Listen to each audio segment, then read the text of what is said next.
Hi guys, this is Luca from lucanampero.com, and today I am with a wonderful guest who goes by the name of Gabriel. Gabriel from Sprachheld. We are here in Warsaw. The weather is a little bit gloomy, but it's actually the perfect opportunity to shoot a video for you guys. So without further ado, let's talk about today's video topic. So today we're going to talk about 5 things that polyglots do differently when it comes to learning techniques. And mind you, this is a part of a video series about how polyglots learn differently. So please check in the description box. There's a link to a video that we've made together about mindset this time, and it is actually on Gabriel's channel.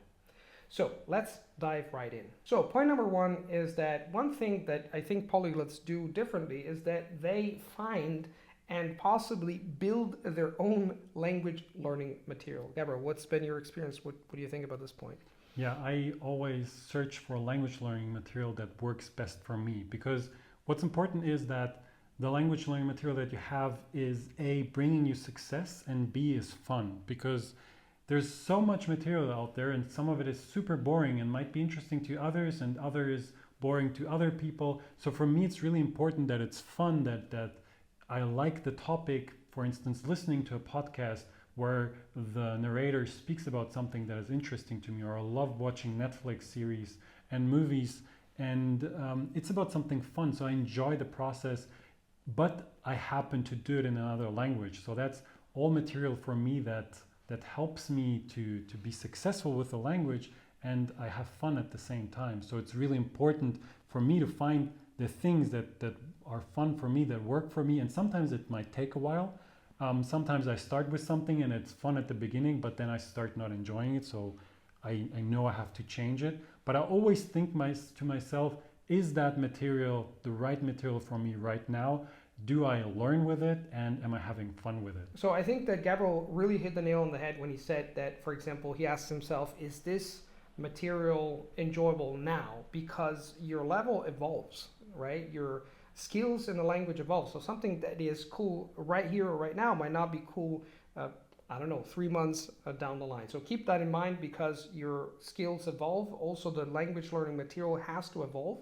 And then the other thing is that you have to invest the time. Invest the time in finding 1 or 2 resources for you that work at that specific time, because it makes a difference, instead of just doing what most people do, and it's just like downloading a bunch of apps and then using a bunch of platforms and then books, and then you think that the more you have, the better, but it's not actually that way. It doesn't work that way. So focus on a couple of resources. Think thoroughly about whether these resources are challenging and enjoyable at the specific level that you have, and then always remind yourself that your skills evolve and you might and will change resources over the course of time. Yeah. And simplicity is really important here. Like you said, it's better to have a few resources that you like, that work for you, than having tons of them and losing sight and then losing motivation because you can't just follow up on all of them. And speaking of which, the fact that, talking about the paradox of choice, the more choices you have to make, the more tiring it is. Imagine you wake up in the morning and say, okay, I have this app, this book, I have these notes, I have this, and then you have to decide, and you already lost 10 minutes and your energy is already down the drain. So think about that, because it makes a difference. Okay, having fantastic resources that are enjoyable and challenging for you is fantastic. It's necessary, but it's not sufficient. I always say that it's more important to focus on systems rather than goals. What's your take on that? Yeah, definitely. You have to find a system that works for you, and sometimes it might take a bit of experimenting, but once you have that system, you have to follow it, because having a goal is really important. That's what you're working towards, and having milestones in between is important too, but you don't see any results from day to day. So if you learn today and tomorrow, you won't see any results on day 3, and that might get you discouraged. So if you focus too much on the goal, getting closer to that goal feels on a day-to-day basis really slow. But rather, if you have a system and you know that system is what will eventually get you to that goal, and you just have to follow that system. You don't think about it every single day. You don't create friction thinking about what can you do today, what can you do tomorrow, but you set up a system and you follow it every day. It's like it becomes second nature to you. You do it like you have that routine, that other daily routine where you brush your teeth, where you take a shower. If you have such a system when it comes to language learning, then you'll make massive progress and you will get to your goal. You know, it reminds me of a student of mine who was desperate to learn English as fast as possible. He kept asking me at every single coaching session, when am I going to get fluent? When am I going to get fluent? You know, the donkey trek. When are we going to get there? When are we going to get there? Are we there yet? Are we there yet? The thing is that, you know, language learning is a long journey. And the thing is, like, when you try to learn a skill or bring about a major change in your life, for example, you want to lose weight. If you look at yourself in the mirror every single day, you will not notice a change day by day. So you have to be confident of the fact that the process is working for you. But most of all, you have to focus on systems that make your work easier. So if you have a system in place, then you just have to make it happen every single day. A very concrete example in this regard, or tip is for me, is ask yourself every 2 months or every 3 months, is the resource I'm using good?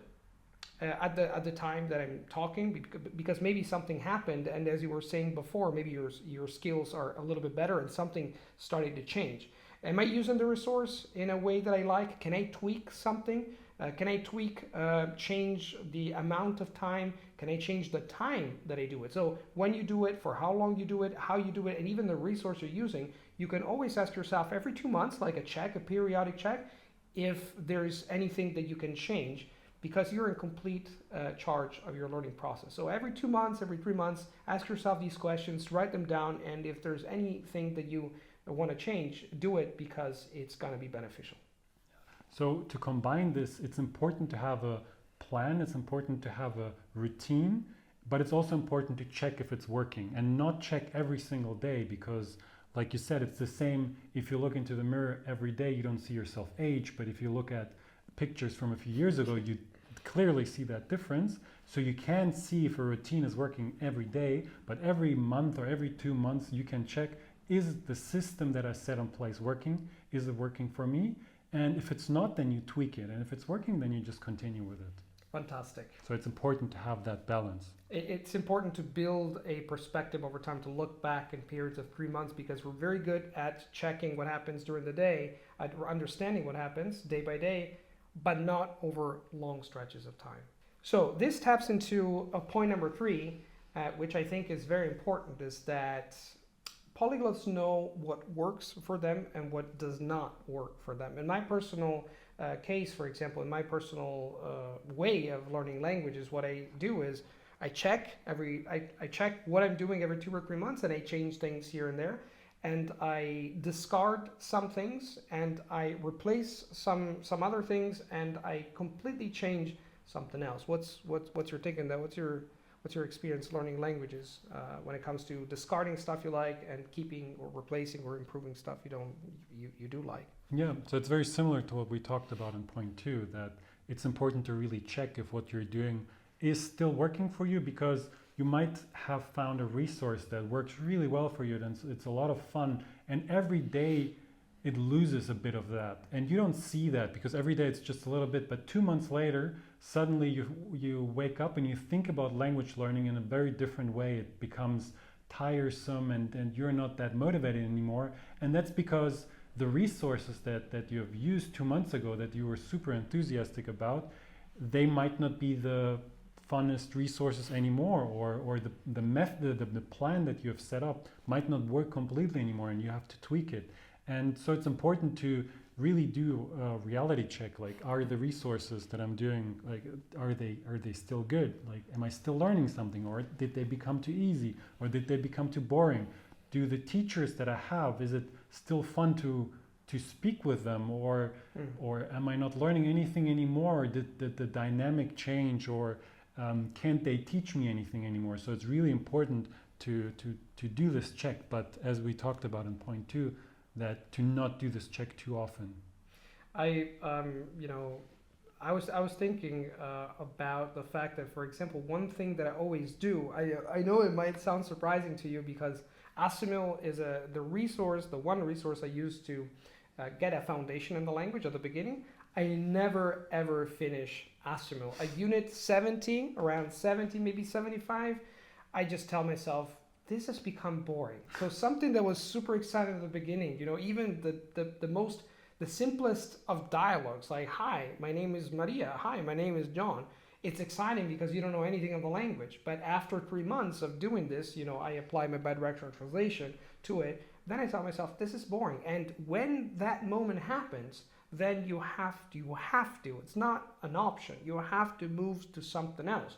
Because if I had to continue with Asimov for 3 more months, I would not continue learning the language.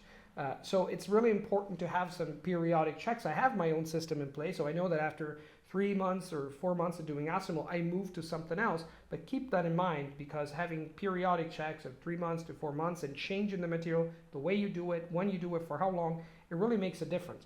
I always like saying that the way I learn languages, when people ask me about the method I have, it's not a method, it's not one method, but it's a combination, a series of methods that evolve with time. And it's important to keep that in mind. And this goes a bit against human nature, because we have that in human nature, you need closure. You started that book, you need to finish it. And it just doesn't work well with learning languages. If you're not making progress, if you're not motivated to continue with it anymore, it's better to stop here than to continue a few more weeks and then lose motivation completely. So you need to fight that urge for closure and just stop, like even in the middle of it. I mean, there are some perfectionists who really want to finish reading or going through the book, and by all means, if you want to do that. But as Gabriel was pointing it out, if you feel like that book has become boring and not effective, then you should move on to something else. Maybe you can just quickly read the other parts without having to go through and understand everything. But I think that a few changes here and there are important along the long path of language learning. Okay, so we talked about creating, finding your own material. We've talked about systems, focusing on systems rather than goals. We've talked about changing these language learning materials, and it's all great, listening, reading, exposing yourself to input and content. What about speaking? What about polyglots? What do they do to move from input into the realm of output? What's been your experience? Have you started learning a language from scratch at the beginning and started speaking it from day one? Have you waited a little bit? And how do you move from, doing a language learning material, input, output, listening and reading, to actually speaking and producing the language? Yeah, so my views evolved on that. And now I think that it's the best to listen to a lot before starting to speak. And that's important because, first of all, you need to understand how the language works, how the language sounds, because every new language has sounds that you don't hear at the beginning. Mm-hmm. But the more you listen to it, the more you start to pick up those sounds.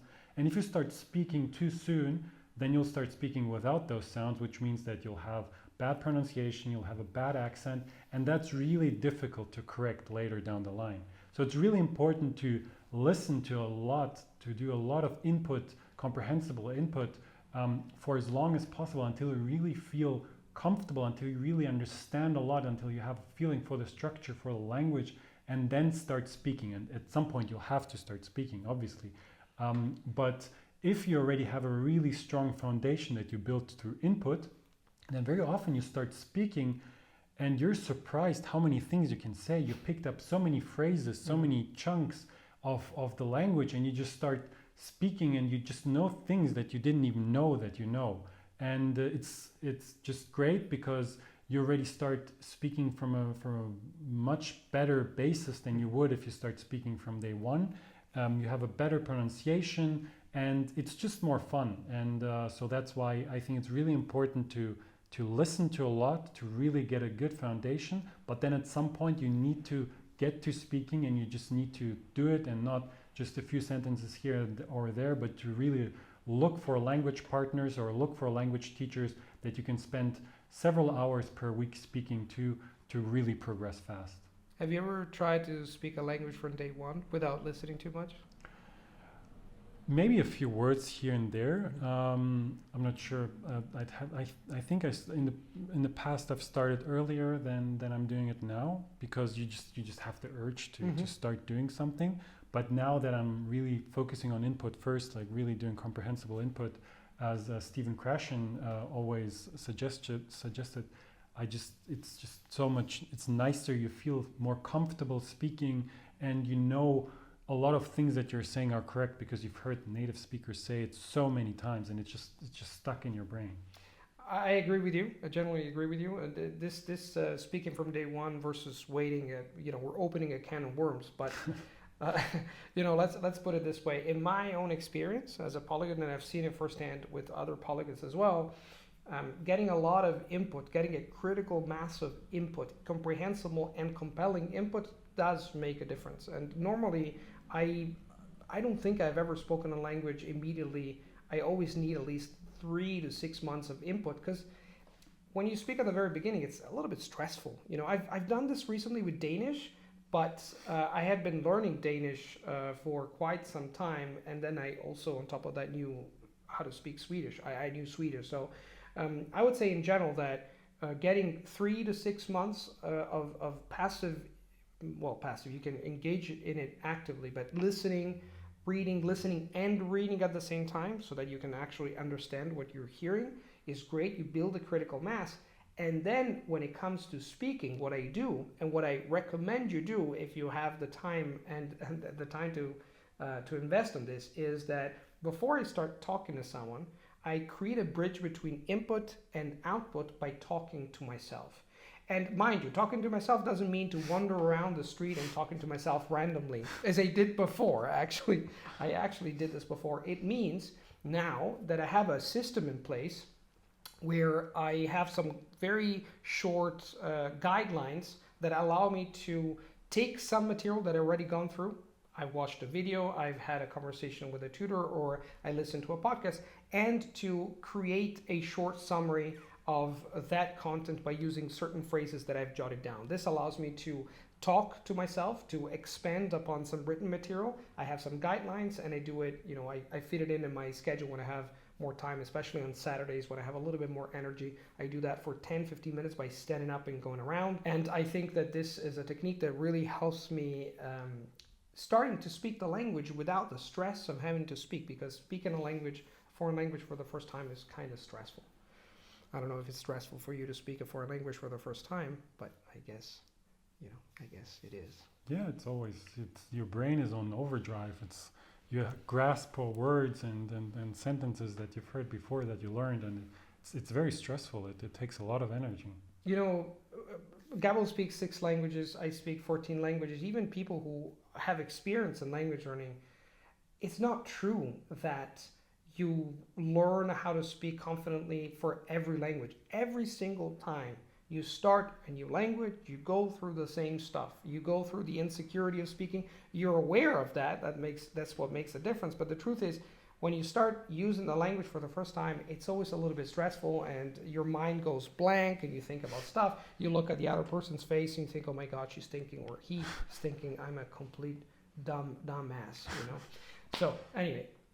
That's it for point number 4. Okay, now let's talk about one thing that has really made a difference in my life, and my life as a person, in my life as a polyglot, as a language learner, and that is creating circumstances, right? We tend to think that language learning is about hitting the book, so to speak, but I do believe that the bulk of my skills, I've built them through by talking to people, by experiencing things in life.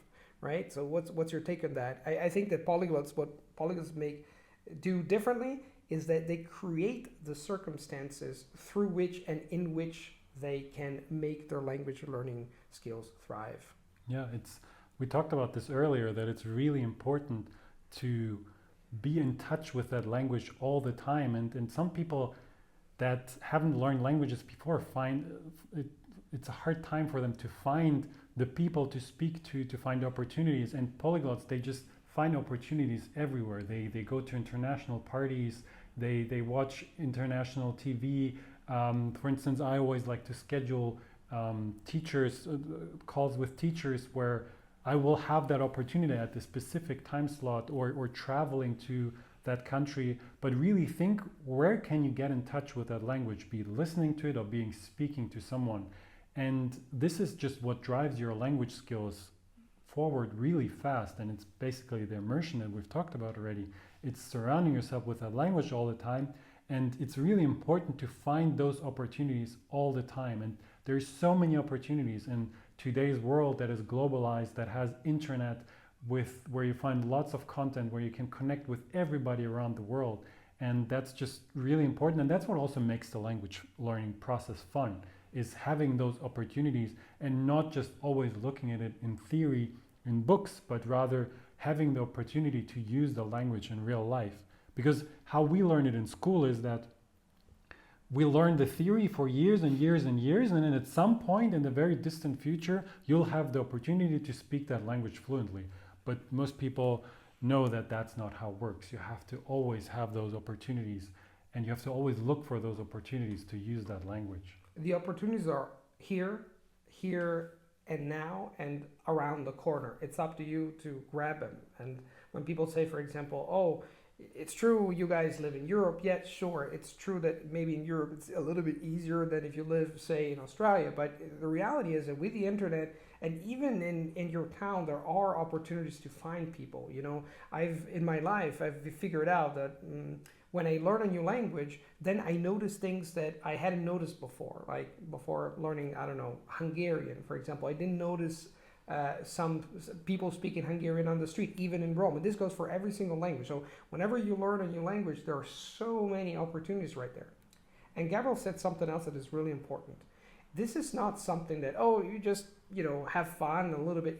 It's paramount for your language skills to thrive, that for your own brain, that you find a compelling reason, which can be for fun or just for communication or a mere, like a necessity, that you use the language, because if you don't use it, you lose it. So if you learn languages in a vacuum for years with books and you never create the opportunities to speak it, then your brain is going to decide, is going to shut down and going to say, you know what, this is not so important. It's always about good communication with your own brain. We tend to think that, we're just one person, but we are, it's true, but we also have to find a way to feed our brains so that our brains want to learn and they thrive. And one last thing I wanted to say is that in my personal life, this has been true for every single language that I speak well, is that at a certain point of my life, after hitting the books, after doing the bidirectional translation, etc., there's always a time when there's a breaking point where my language skills are going to skyrocket because I met a person. I found myself in a certain situation where from that moment on, I'm going to be speaking I will be speaking that language and using it for real meaningful communication. An example of that is when I met my ex-French girlfriend in Prague. I had been learning French at school for many years, but then I hadn't used it for 5 or 6 years. And when I met her, of course, we started speaking French, and that revolutionized my French because I started using it every single day. So it doesn't have to be love, it can be friendship, it can be traveling, it can be using a language, family, it can be anything, but it's important to find that one perspective, that one activity, or those activities, because those are the ones that in the long run are going to cause you to speak the language fluently, because it takes time, takes experiences. I like thinking of language learning as a timeline and as a story that you build for yourself. For every language you learn, you have another story, and you have another storyline, and you have a new identity that you build on top of the one you already have. And this is very important if you want to speak a language really well. Okay guys, so in this video we've talked about the 5 things that Polyglots do differently and that allow them to learn a bunch of languages successfully. But we have also made another video about another very important thing, and that is mindset. How polyglots think about themselves and about the process of language learning makes a huge difference. And we have made this video that you can watch by clicking here somewhere on the video, and that is on Gabriel's channel. So check that out because it's a very interesting video. So that's it for now. Bye from me, Luca, and bye from Gabriel. Thanks, and see you in the other video. Bye. Bye.